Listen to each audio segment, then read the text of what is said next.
Empty desks are a growing problem in our schools, and we're not talking about the ones for students. According to recent data, a majority of Illinois teachers are fed up and weighing whether to leave their job.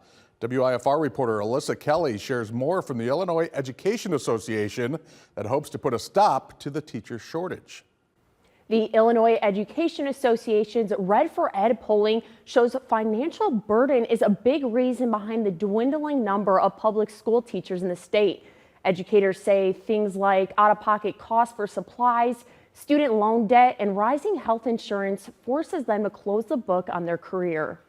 For the last 5 or 6 years, I've definitely been thinking, is this a sustainable profession? Illinois public educators are extremely passionate about their job, but say it isn't easy, pointing to several factors that make them reconsider staying in the profession.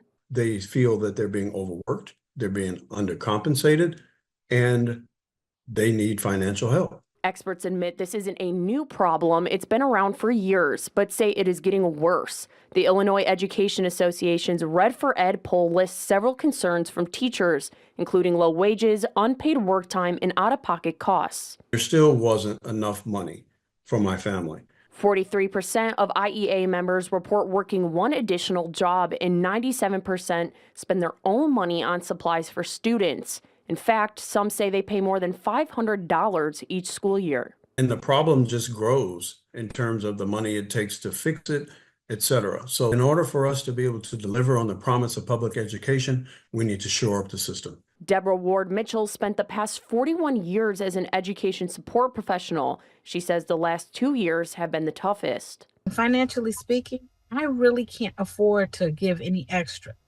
For the first time in many, many years, I had to work a part-time job this summer. It's time for me to be fully supported in my profession, just like I support our future, our children. The Illinois Education Association did point to one area being addressed, that is pension for educators. Leaders say the current system is unfair to newer teachers. Thank you, Alyssa. And the association's next mission is to encourage more people to enter the profession and offer support to those educators just getting their fresh start.